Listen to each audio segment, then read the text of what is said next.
дұға тілеуші бар ма, тілектерін қабыл етейін деген хадис бар. Білесіздер, әйгілі хадис. Осы хадистің түсінігінде имам Науауи айтады.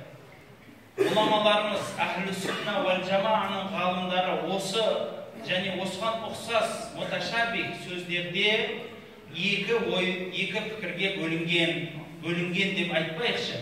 Екі түрлі ойды ұстанады. Біріншісі әхлул хадис. Олар тафуид жасайды. Яғни Алла тағала қалай айтты, солай қабылдаймыз. Пайғамбарымыз қалай айтты, сөз-сөз солай қабылдаймыз да, ол сөзді ары қарай дамытпаймыз, аудармаймыз. Оның мағынасы сол араб сөзіндегі сол тұрғандағы мағынасында күйінде қалады, оны мағыналай басқа сөзге ауыстырып кетпейміз дейді. Бірақ енді ол араб тілін білетін азаматтарға ғой бауырлар. Ол араб тілін білетін азаматтарға. Араб тілін білмейтін адам үшін, мысалы, бір сөздің араб тілінің сөздігін ашып қалсаңыз не тұрады? Бірнеше мағынасы тұрады ғой. Бір сөздің, мысалы, айн сөздің 14 мағынасы бар. Көз, жол, бұлақ кете береді.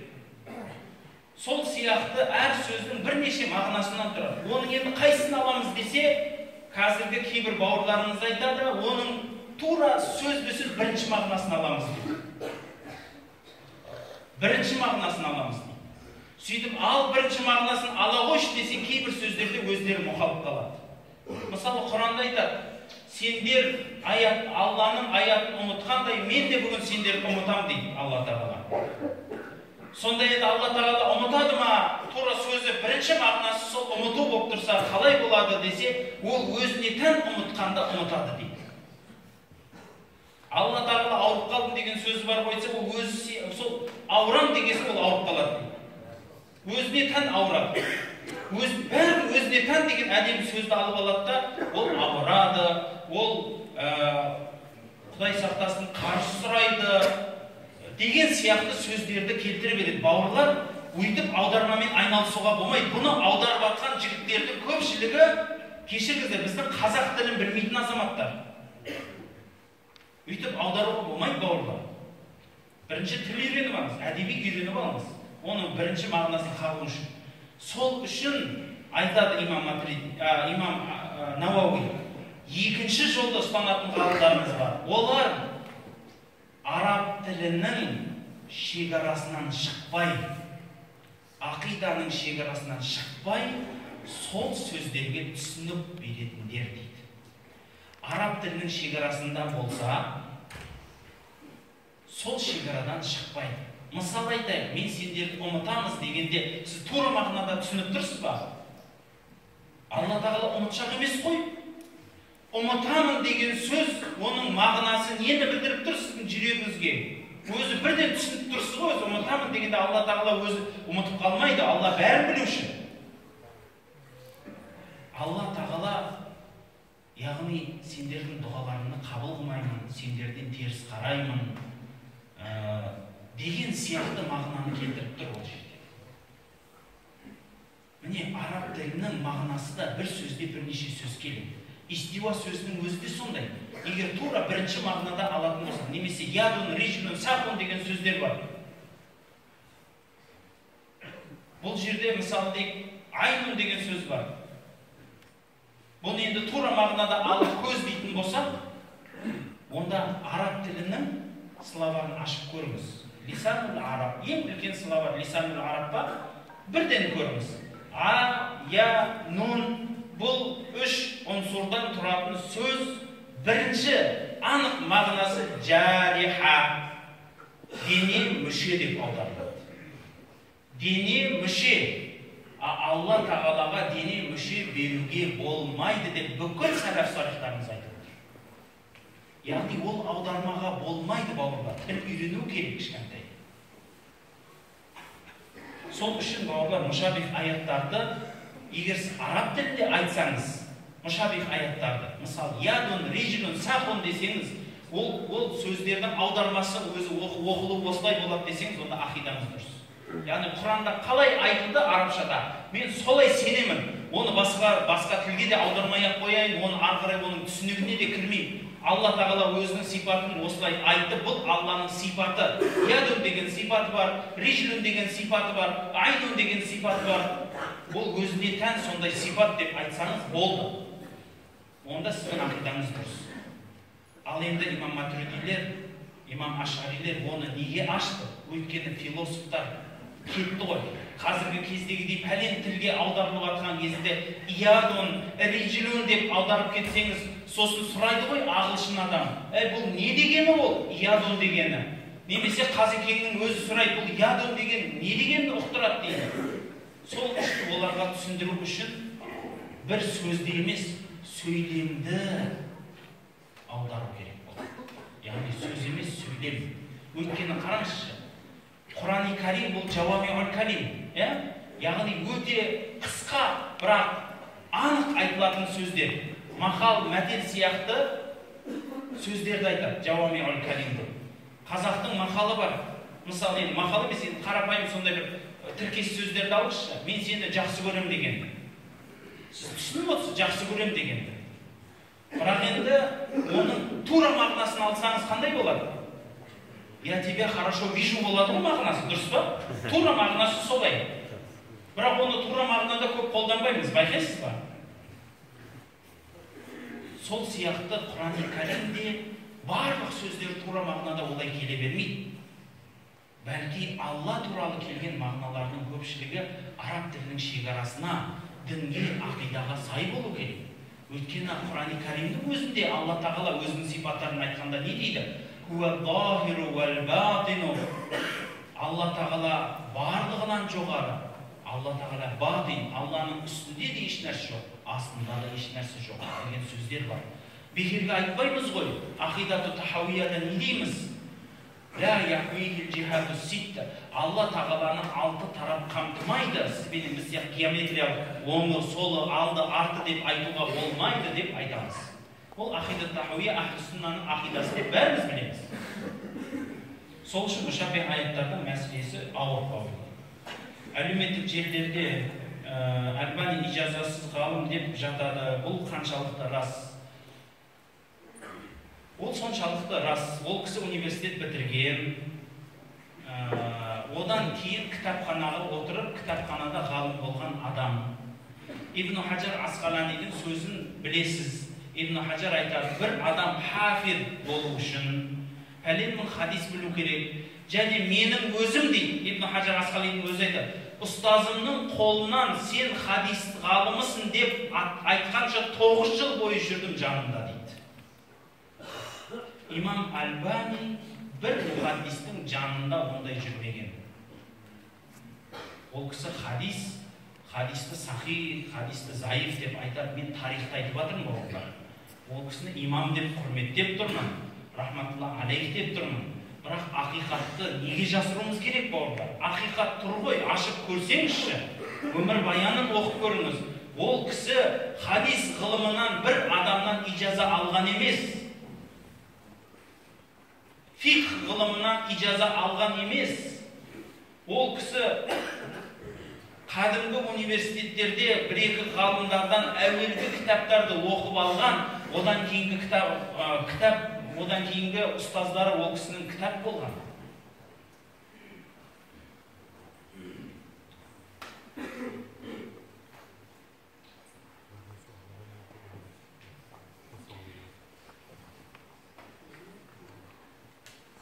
Енді екінші сұрақ өте тіке қойылған сауал екен.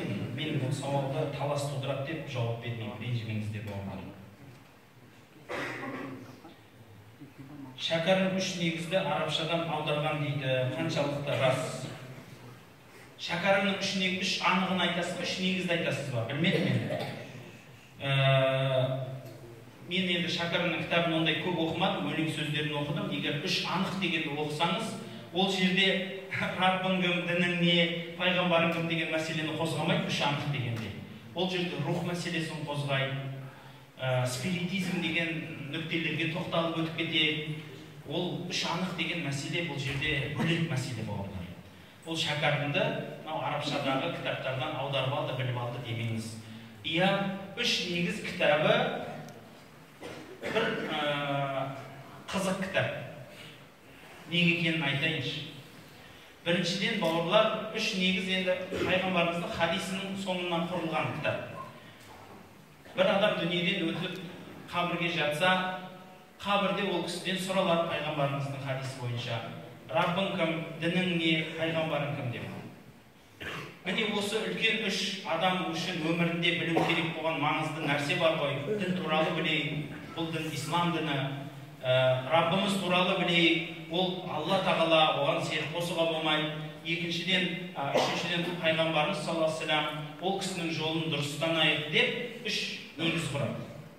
Сол үш негізге, бірақ осы үш негіз қайда шақырып жатқанын басқа жағынан айтайық. Біріншіден, ширкпен күреске шақырады, Раббымызды түсіндіреміз деп. Сөйтіп мұсылмандарды мушрикке айналдырады. Мұсылмандарды мушрикке айналдырады. Имамдарымыз мушрик деп жүрді ғой, білесіздер ғой. Оны жасырудың қажеті жоқ қой. Имам Матуридидің ақидасы ол мушриктердің ақидасы деп те жазылды ғой. Осы үш негіздің арқасында мұсылмандарды мушрикке алып барады.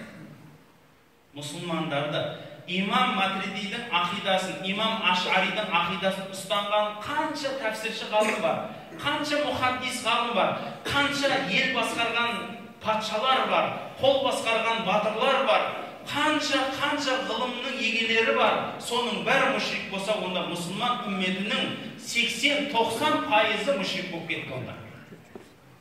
Сол үшін осы пікір қисық пікір. Ширкпен күресуіміз керек, дұрыс. Ширк деген ол үлкен күнә, кешірілмейтін күнә дәрежесіне болатындай сондай ауыр қылмыс Алланың алдында. Бірақ бауырлар, мұсылмандарды ширкке шығарып өйтіп айтуға болмайды. Пайғамбарымыздың өзі, мысалы, мынау адам мұнафиқ деп, 3 түрлі сипатын, мынау адам мұнафиқ деп, 4 түрлі сипатын айтып кетсе де, оны мұнафиқ деуге болмайды деп, ол хадисші ғалымдарымыз бір ауыздан қолдайды ғой. Ол сипаттар табылып тұрса да, мынау кісі мұнафиқ деп айтпаймыз, бәлки айтамыз, мынау кісіде мұнафиқтардың сипаты бар дейміз. Сол үшін егер мақұл, мен сенімдемін бұл Матуриди ақидасы қисық десеңіз, онда сіз сөзіңізді дұрыстап айтыңыз. Бұл кісілерде ширк амалдары араласы кетті деңіз. Бірақ мушрик демеңіз. Бірақ мұсылмандарды мушрик қылған осы Абдул-Вахаб. Осы кісі, Мұхаммад ибн Абдул-Вахаб, тарихта тұр, Кувейт халқын қанға бөктіріп тұрып өлтіргенлігі. Мушриктарсыңдар деп. Меккені қоршап алып, ол жерде соғыспаған, енді әлбетте қылыш көтеруге ұялған, бірақ қоршап алып, аштан қақтаған, ол кісіні мойындағанға дейін. Ол тарихта қай жылы, қай айда екендігі жазылып тұр, бауырлар. Мен жала жауып атқан жоқ, мен тарихта айтып жатырмын. Бұл елдегі революция осылай болды. Мен тарихта айтып жатырмын. Мен ол елге деген бір кішкентай қастандығым да бір нәрсем жоқ. Ол болған революцияны Англия қолдады. Бұлар халифаға қарсы шықты. Халифаға қарсы шыққан қандай үлкен қылмыс екенін де білесіздер. Мен енді дін саласынан айтып жатырмын. Ал тарих саласынан айтса, болған істі болды деп айтамыз ғой негізін. Біздің қазақтың да мысалы зиялыларын өлтірді деп айтамыз, оны өзіміздің қазақ өлтірді деп те айтамыз кейде. Өтірік емес қой.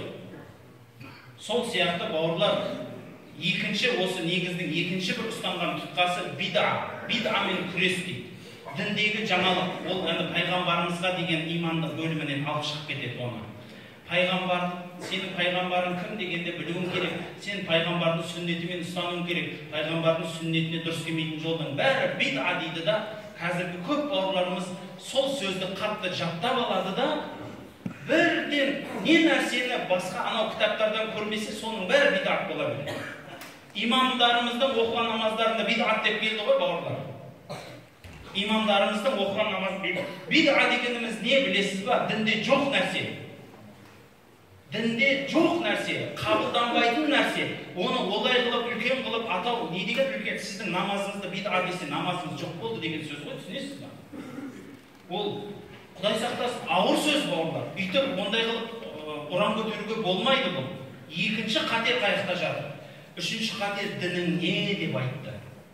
Ислам діні деді. Ал енді қараңыз, ширкпен күресті, бидғатпен күресті. Үшіншісі діннің тазалығы деді, жихад деп соғыс ашты мұсылмандарға. Міне осы үш негіз қай жерге барып құйды және кітап қалай жазылды бауырлар. Енді осы мәселеден кейін мен білемін, Арман тағы да жала жапты деп дүркірейтін болды интернет. Бірақ бауырлар, ақылға келіңіздер, мен тарихтан сіздерге дәлелменен мысал келтіріп отырмын. Бұл бір мемлекет, ол мемлекеттің мен ешқандай да бір қарсылығым да жоқ. Ол мемлекет осылай пайда болды, осылай революция жасалынды, түріктерді ұлтшылдықпенен қуды, мына түріктер адасып кеткен деді, халиф отырса да түріктерді өлтіріңдер деді, оларға қылыш көтерді, кәпірлерменен бірікті, басқа мәселелер көп.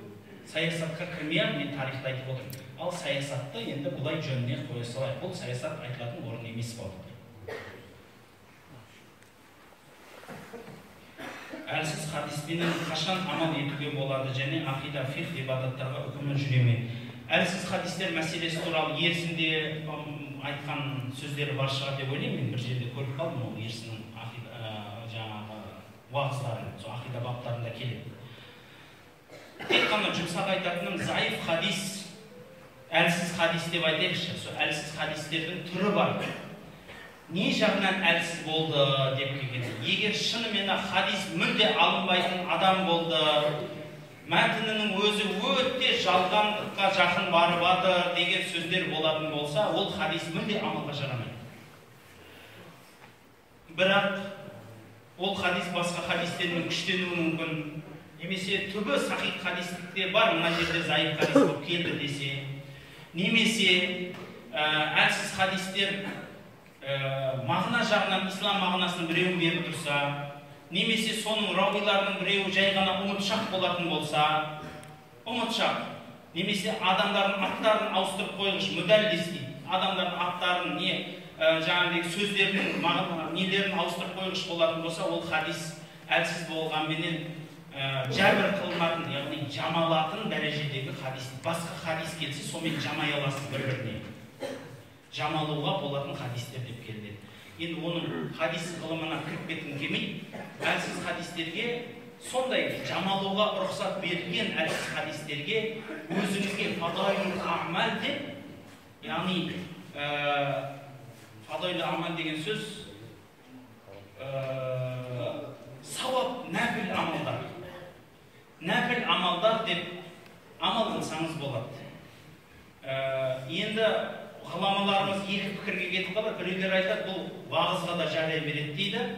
Кейбір ғұламаларымыз айтады, кешіріңіздер, ислам дінін жаңа түсініп келе жатқан адамға әлсіз нәрсені айтпаңыздар, анық нүктелерді көрсету керек деген үшін сол кісілерді де қолдаймын. Сол үшін әлсіз хадис уағызға жарамайды деген дұрысырақ болады. Енді өзіңіздің балаңызға немесе соны түсінеді ау деген адамға айтсаңыз болады.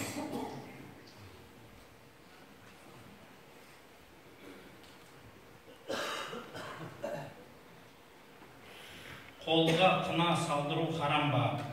Жоқ, әйел кісінің, енді еркек салдырмайтын шығар деп ойлаймын. Ондай емес шығарсыздар, иншалла. Әйел кісі сұлулық үшін қолына қына жақып, неше түрлі мынау қазір сатылып жатыр ғой, гүл сияқты қылып жақса, сол арқылы өзінің жолдасыма жағам десе, немесе үйіңізде қызыңыз енді үйде бір әдемі болып жүрейінші деп жүрсе, онда тұрған еш нәрсе жоқ. Ол жаңағыдегі қатты алып баратқан еш нәрсе емес. Бірақ ол сұлулықты өзге бөтен біреуге көрсетпегені дұрысырақ болады. Денеге сурет салғанмен салдырғанға Алланың лағнеті болсын деген бар ғой. Бұл сөздің қынамен қолға сурет салуға қатысы бар ма? Жоқ.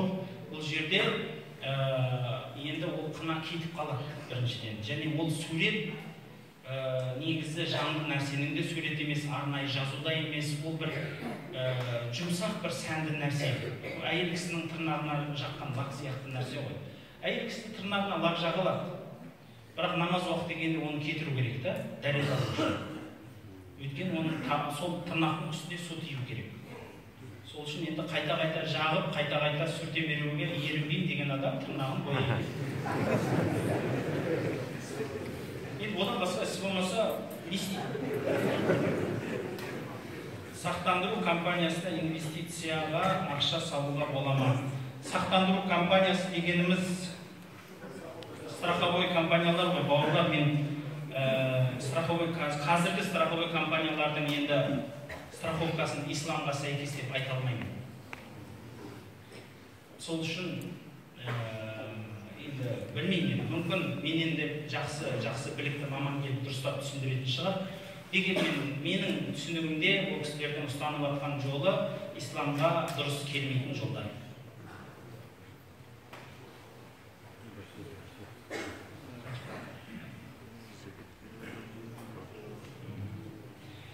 Шииттер неге Абу Бакр және Омарды неге лағнеттейді? Асхабул Кахф деген кімдер? Шииттер Абу Бакр менен Омарды неге жамандайды? Негізі ол туралы мақалаларда бар еді. Мені соны сөйлетіңізге айтып отырмын. Қысқа айтып кетейінші ғанда. Негізі ол туралы мақалалар бар, халыққа жайсын деп айтып отырған шығар деп ойлап отырмын. Өте қысқа айтамын. Өйткені Абу Бакр менен Омар екеуі халифа болып кетті, Әлиден жоғары. Пайғамбар өлгеннен кейін Әли сайлану керек деген ойлар бар еді. Ең бірінші ойлардың біреуі сол. Саяси таластан шықты. Асхабул Кахф дегені Құран-ы Кәрімнің ортасында келетін Кахф сүресінде баяндалады. Олар туралы ұстаздарыңыз Шейх Исрафидден сұрап алыңыздар. Қалай болғанын, не істегенін, кіммен кім ренжісіп қалып, кім қайға қашып кеткенін бәрін айтып береді сіздерге иншалла. Сұрақ, ит сатуға бола ма және сатып алуға бола ма дейді. Ит мәселесі пайғамбарымыз саллаллаху алейхи ва саллям 3 түрлі итті сатуға да алуға да болады деп айтады. 3 түрлі итті. Аңшы ит, малшы ит, және аңшы, малшы, сақшы ит. Қарауыл. Осы 3 итті сатуға да сатып алуға да болады. Бірақ бойцовский, төбелескіш ит, карманный ит дер болмайды. Қалтаңызға бетін салып жүретін иттер болмайды. Шариғатымыз сол итті өзі арам дейді. Өйткені білесіздер, біздің қазақтың дәстүрінде ит үйге кірмейді. Негізі көпшілік қазақ, енді 95% десем мүмкін өтірікшімін ба, шынын ба, әйтеуір білмеймін, бірақ көп қазақ кіргізбейді оны. Бірақ үлкен қалаларда әйтеуір кейбір қазекеңдер шорылдатып, біреу дырыр етсетті, арғырай жүре берсе, ой, мына күшік әдемі екен деп тұра беретіндер де бар екен. Үйінде бірге төсегінде алып бетін жалатып, әйтеуір сөйтіп ұйықтап жататын да бар екен. Сонымен бірге тамақ ішетіндер де бар екен. Сондықтан бауырлар енді дұрыс емес нәрсе ғой, енді арғарай қозғаса ұшып шығады екен. Матуриди мен Ашғаридың айырмашылығы неде? Имам Матуриди мен Ашғаридың 17 мәселеде айырмашылығы бар. Ол мынау деп айтсам бәрібір жаттай алмайсыздар деп ойлаймын. Дегенмен қысқа айтқым келетіні, ол мәселелердің барлығы усул, яғни негізгі баптарда емес, фуро, бір сөзді екі түрлі түсіну барысында кетіп қалған. Яғни аударманың өзі екі түрлі мағыналы кеткен үшін, біреу бір мағынасын қолдағандығынан кеткен, бірақ екеуінің шындап келгендегі таласы жоқ, айырмашылығы жоқ.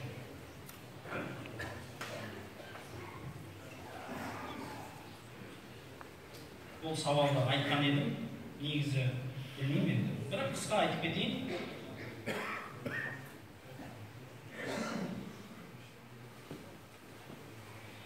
Дармубар енді айттым ғой, ол кісінің жеке өмірінде мен ешқандай нәрсе демеймін. Мүмкін тақуа шығар, сондай намазхан жігіт, иман жүзді жігіт, қанша амандасып тұрамыз, салам алейкумыз дүзу.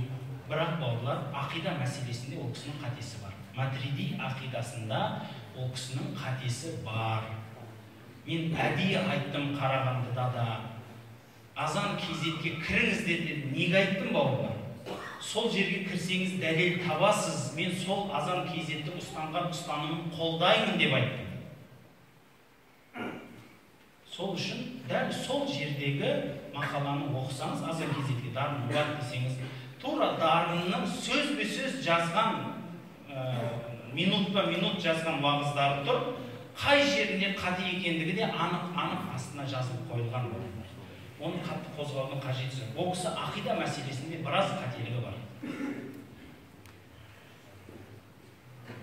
Сопылық жайлы хадистер бар ма? Иә, хадис бар сопылық жайлы. Пайғамбарымыз саллаллаху алейхи ва салламнан ихсан туралы сұрады. Пайғамбарымыз саллаллаху алейхи ва саллям ихсан дегеніміз әл-ихсан кәаннака тараху фа ин лам такун тараху фа иннаху ярака деген сөзі бар.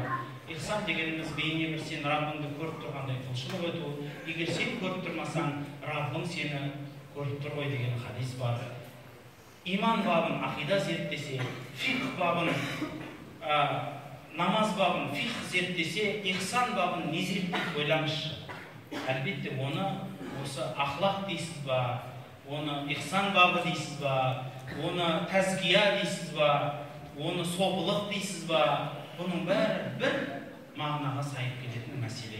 Яғни адамның мінез құлқын түзететін, намаз оқылғандағы намаздың дәмін сездіретін, ораза тұтқанда оразаның дәмін сездіруге жәрдем беретін ғылым сопылық ғылымы.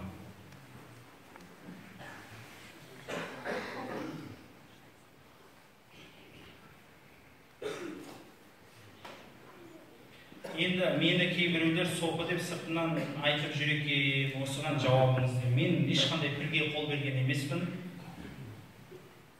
Егер мен сопы болсам, Ибн Таймия да сопы, Мұхаммад ибн Абдул Вахаб да сопы. Себебі Ибн Таймия өзінің Мәжмуатул Фатауа кітабында Абдул Қадир Жиланиді қаддасаллаху сирраху деп айтады. Яғни бұны тек қана сопылар айтатын солай. Және оны қатты құрметтейді. Сопылықты жамандамайды.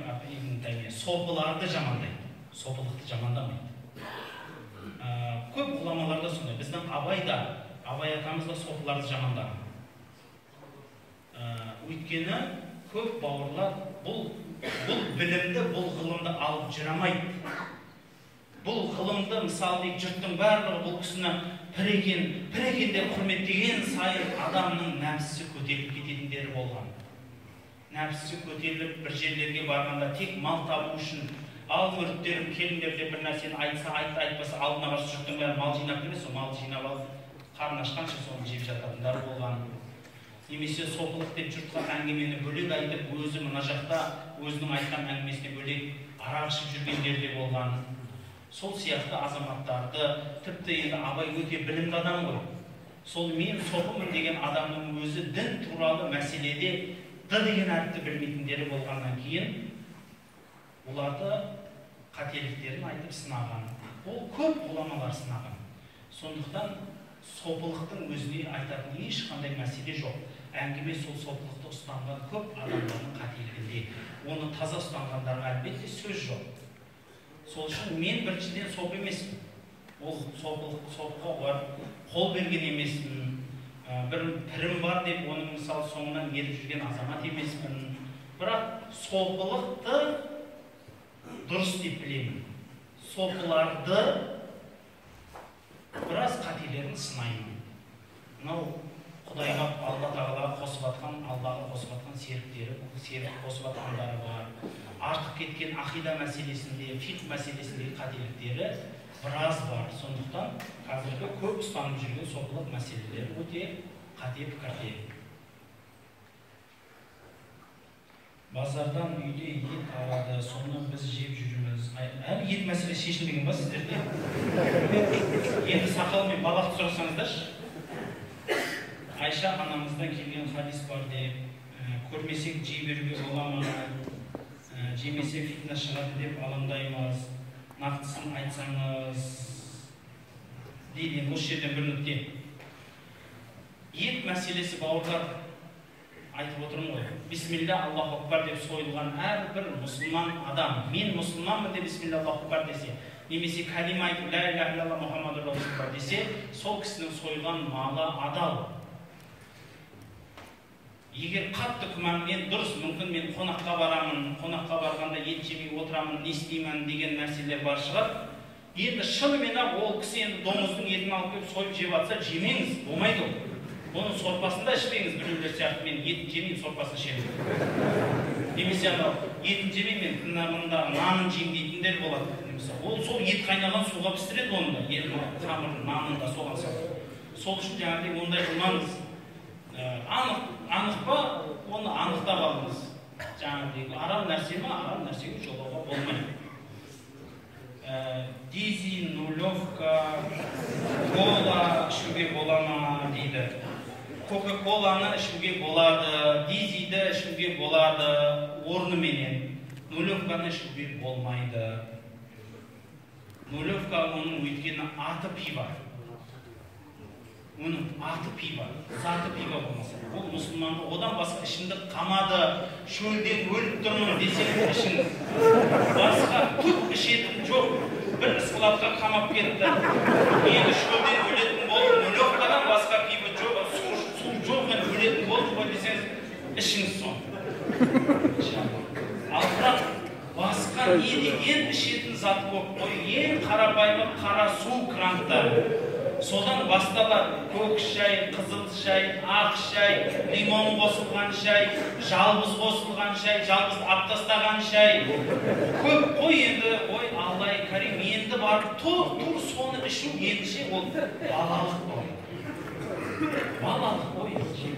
Енді өз-өзін анау. Рас енді ол кезеңнен мүмкін өттік бәріміз. Мүмкін енді бізге бір түсінбей жатқан шығармын.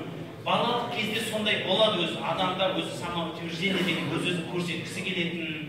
Жаңа мен де үлкен болып қалдым ғой, міне мұртым шығып қалды, міне деп бүйтіп көрсеткісі келеді. Жаңа қолына пивын ұстап бүйтіп жүргісі келетін азаматтар болады. Сол үшін айтатыным ғой, онсыз да сіз жаңағыдегі енді ер азамат болып қалдыңыз, анаңызға, әкеңізге қол жәрдем беріп жүрсеңіз, соның өзі мына үлкен жігіт болып қалды дейді. Сөзіңізде нақ үлкен жігіт болуға болады. Ассалауму алейкум деп амандасып, жағдай сұрасып айтсаңыз. Өйткені қазақта әдемі мақал бар, бауырлар. Болатын жігіттің, болайын деген жігіттің кісі менен ісі бар дейді. Болмайын деген баланың дейді, кісі менен несі бар дейді. Яғни үйіңізге қонақ келгенде алдына отырып, жағдай сұрасып, шаршамай келдіңіздер ме, көлікпенен әйтеуір жол дұрыс па екен, бұзылған, біздің жол жетісіп жатқан жол жоқ қой, бірақ сонда да сұрап кішкентай жаңағыдегі әйтеуір кішкентай сөйтіп сұрассаңыз, нағашы боласыз ба, маған жиен боласыз, қай жағынан деп, мынау үлкен болып қапты дейді. Ал енді мұрныңыз шығып жүріп, қолыңызда нулевка ұстасаңыз, үлкен болмайсыз. Қанша ол бөшкісін ішіп алсаңыз. Құрамында желатин бар нәрселер жеуге бола ма? Енді желатин негізі бірнеше түрден тұрады. Егер ол органический болатын болса, одан қашқаныңыз дұрыс. Ал бірақ ол органический болмаса,